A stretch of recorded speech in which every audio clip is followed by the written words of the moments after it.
we become more still and focused and tuned into our heart space,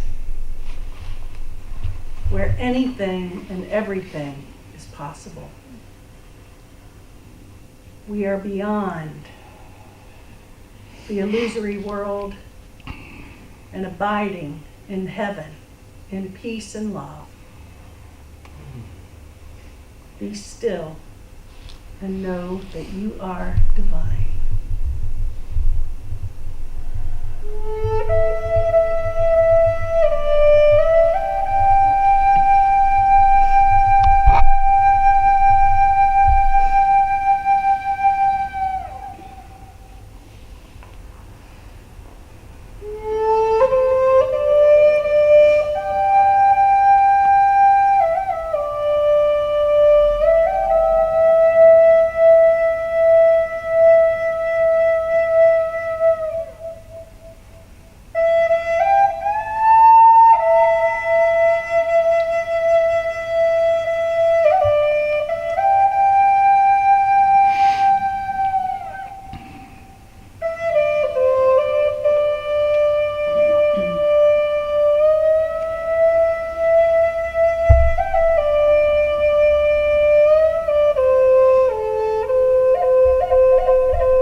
Envision a radiant golden light permeating your entire being, every cell, every thought, every part of who you are. And this light is bringing forth a new you. And this new you is the truth of who you are. Your spirit, your eternal nature.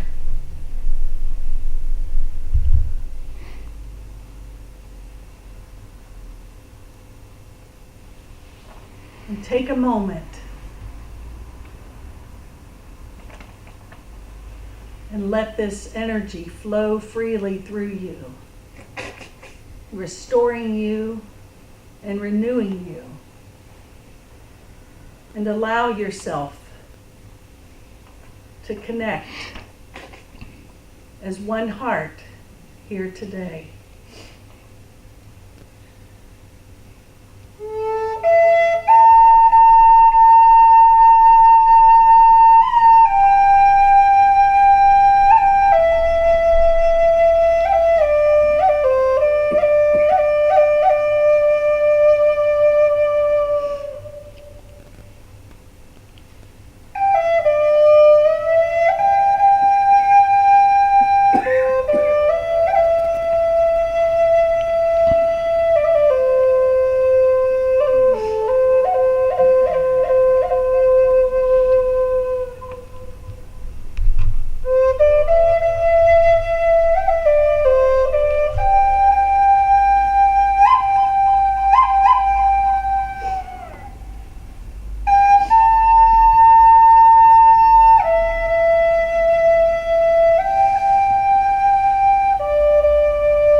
And now envision this energy, this golden heart, enveloping our entire Mother Earth and all of her children.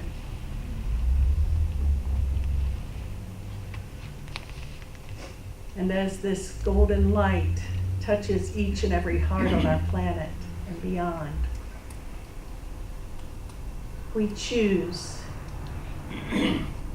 to live in love. We choose to live in peace and harmony. We choose to see our brother as ourself.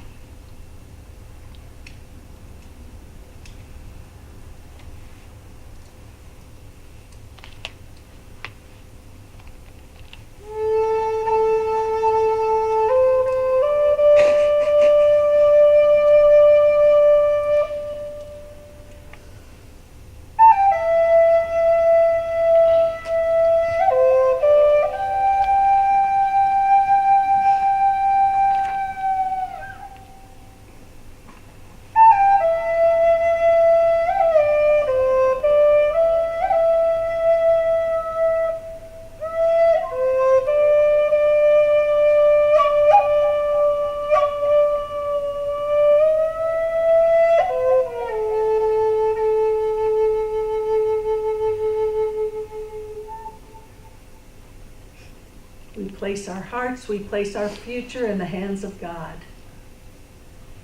May we have the strength and the wisdom and the courage to trust the process as we go forward, co-creating a world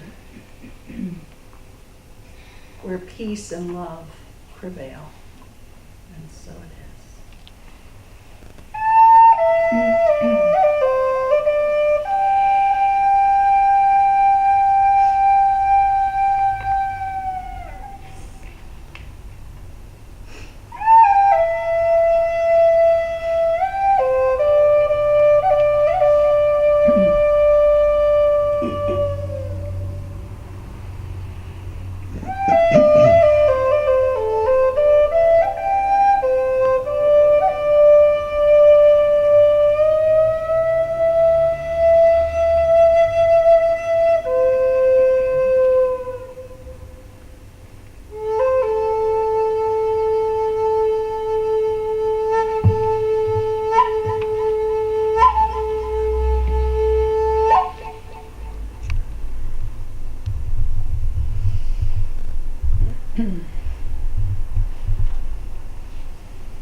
A new toy here. Push the button. Okay. Right after the first button.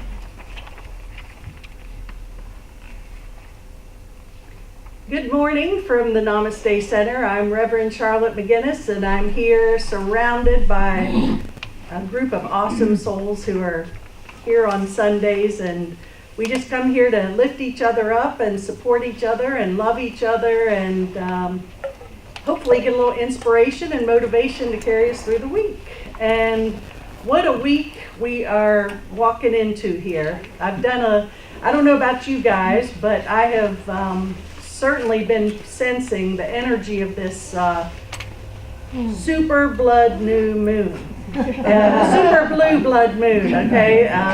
And a few days earlier this week, I was so tired, and I was wondering what it is, and then fortunately I was poking through, reading a little bit about this new moon, and figured that one of the symptoms of all this huge energy coming into our Mother Earth, one of the symptoms is fatigue. So I didn't have to worry about anything being wrong. It just was part of the process. And I do think that I share with so many people that are feeling fatigued and tired and a little agitated sometimes. And all I can suggest is that you be a little gentle on yourself. And if you have to lay in bed, you lay in bed and, eat healthy food and get some fresh air, whatever you got to do. But don't beat yourself up. This world's not an easy place to be in these days, and every day it's like we're hit with something bigger and bolder, and it's all for our greater good, though. I really do believe that. So this, I'm going to tell you just a little bit about, it says in less than a week, which is actually Wednesday, the 31st, a super blue blood moon will grace the skies for the first time in more than 150 years. So it's a big event, to say the least. But what does that clumsy phrase really mean? Will the moon glow blue, red, or even purple? The clunky name refers to the separate lunar events that will coincide with the small hours on Wednesday. Depending on where you live, you might be able to see a supermoon, a blue moon, or a lunar eclipse, the blood moon. So all three of these events are happening on Wednesday, so hang on. I'd suggest you come in here and join us, and we can just share the energy together at 7 o'clock on Wednesdays right in this room. And it's going to be powerful. And maybe we could also send that out on Facebook Live, because people could join in on that capacity with us. So it is a big week of shifts, to say the least. But we've been through all these huge events the past few years, astrological. We had that beautiful solar eclipse earlier this year, which was amazing. You know, many of us celebrated that together down at Highland Lake, on the lake. It was really beautiful. So it's all here for our awakening and our greater good. We are moving into a new dimension. I really feel it. So I do want to go back just a little bit. We had our first event with Lyndon Harris on Friday, which was fascinating. Well, fascinating may not be the right word. It was intense and beautiful, I will say that. And it's our fourth Friday forgiveness flick. And I know a lot of you guys were here. We had a great turnout. Lyndon is just one of the sweetest, and he certainly exudes forgiveness in his energy. He's just a beautiful, beautiful man. And this is his life's work, to really share the good news about forgiveness, because that's what it's all about. That is our mantra for this year at Namaste. It's a year of forgiveness. Let's get it done so we can really ascend into the heaven within. And anyway, this movie we watched was Beyond Right and Wrong. And I have to say, it was not a pleasurable film to watch. It was intense. And I mean, it was very quiet in here. We had a big turnout, and you didn't hear a lot of talking in it. I think everybody was just like, ugh. It was heavy. But the beauty of it, Beyond Right and Wrong, there was a great message of forgiveness in this film. And one thing he opened up before the film started with is one of my favorite Rumi quotes. And it says, "Out beyond ideas of wrongdoing and right doing, there is a field. I'll meet you there." And that's from Rumi. And I believe that's, if we're really committed to our journey of forgiveness, our awakening, we have to get beyond this wrong and right, good and bad, the judgment that we often carry with each and every situation in our life. And we have to be willing to go into that field of neutrality, which is scary, you know. It's like, well, what the heck is out in that field, because I'm so used to judging. Well, I know I have a strong sense that it is far better than anything we can imagine if we just would let go of all of our judgments towards self and others. This movie went into all the conflicts in Israel and Palestine, Northern Ireland, the Rwanda genocide. Actually, one thing that's very cool is, in this Rwanda, they were all heavy situations, to say the least, but this Rwanda genocide, there was, you can't imagine. We're very oblivious to what other people in the world deal with. And that was, all these situations are tragic, but this one was particularly so. And the good news is that Lyndon has been over there speaking with the powers that be about creating a garden of forgiveness. So it's so powerful, and the work he's doing, and we're so grateful and blessed to have him here as part of our center. But when we talk about, how can people be so awful? How can you take a machete and just chop someone up? Or how can you, just shoot people down or keep people off their land or whatever it is? How can you be so cruel? And I know that that the conversation, part of the conversation afterwards was, I could never do that. Ed shared that. I can't even imagine. How can people do that, be that way? And I have to say that within each and every one of us, there is that capability. It's in there. It's ugly. There is a part of us that could be that ugly. We're just, the way I look at it is that these people have been brainwashed. They've been put in conditions that just breed hatred and separation. And one thing that we do, one thing I love about A Course in Miracles and that the teachings of A Course shares with us is that actually, there's no difference between, just an agitation, maybe someone cutting you off in traffic, or something more extreme, what we would judge as extreme as a murder. And because both take us away from the mind of God, both take us away from our hearts. So we have to be mindful of curing or recognizing the little things, the little instances that keep us angry and upset and afraid and pointing fingers and so on and so forth. And one thing that this film talked about too is that we to hate someone, we dehumanize them. We don't see them as human anymore. And I often have thought, and I know I'm not alone in this, it's actually been a theory, that video games are a tool that have dehumanized kids, and that's why we see these kids. It's almost like they do these crazy acts of violence because they're just so used to just kill, splash blood, whatever on the video games that they have no human connection.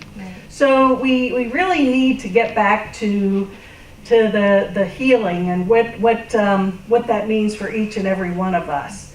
And a couple of things that I'd like to talk about here is only through forgiving can we understand that there is nothing and no one to forgive.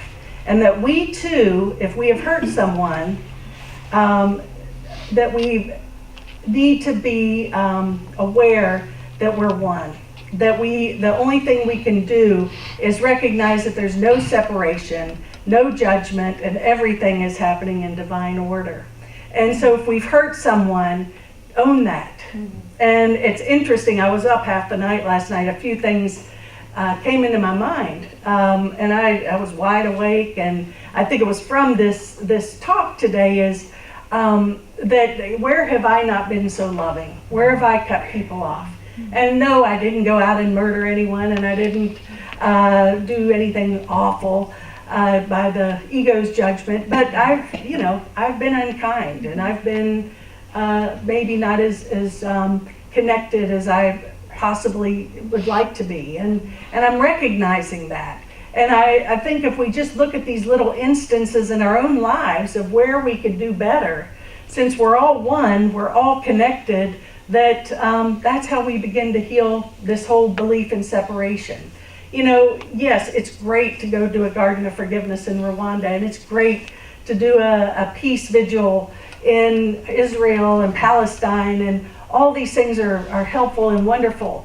But it's kind of like we got to tend to our own garden, and where I think that's one of the most powerful things we negate. It's kind of like, oh, I got to go save the world. Meanwhile, I'm still ticked off about this or that, or I'm judging this or that, and you got it. I think you understand. So last week, the song that we shared was Man in the Mirror. We got to really look at that, ourselves in the mirror, honestly, and say, where have I really dropped the ball? Where can I be more forgiving?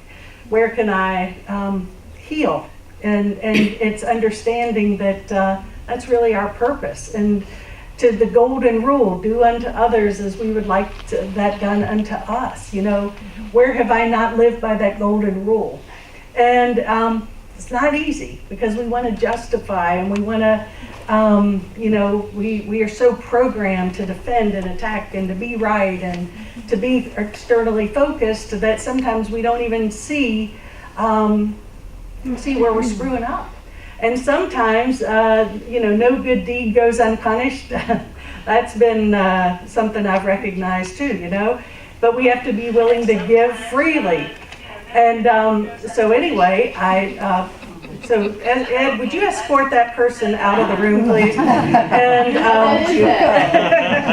so anyway, this book that we're talking about, and I really, I'm delighted with where it's gone so far. We've had 3 weeks of the Way of Mastery on Tuesdays here. And we've gotten into some really deep healing and conversation, and the group is really committed, I think, to waking up, to living more from the heart, to being more forgiving. And I love this book. It's terrific, and I love more even the conversation that we share because we're not on this journey alone. So it's a mutual exchange of like, well, here's how I perceive that, and here's, wow, that's powerful, and how about if we thought about this? And there's so much wisdom in this sharing, and I think that we heal in numbers. And one of the quotes that I picked up out of the book, it says, it's from Jesus, and he says, "I come not to speak of things you do not know. I come not to use words that do not already abide within you. I come not with the wisdom that you do not already contain. I come not with a love grander than that which already flowers within the silent places of your own heart. I come not to place myself above you. I come only to walk as an equal beside you." And where we've been sort of programmed again, here's us peons and here's Jesus, okay? Not true. Jesus came as our friend, our teacher, our elder brother, to walk beside us on this journey, and we can hold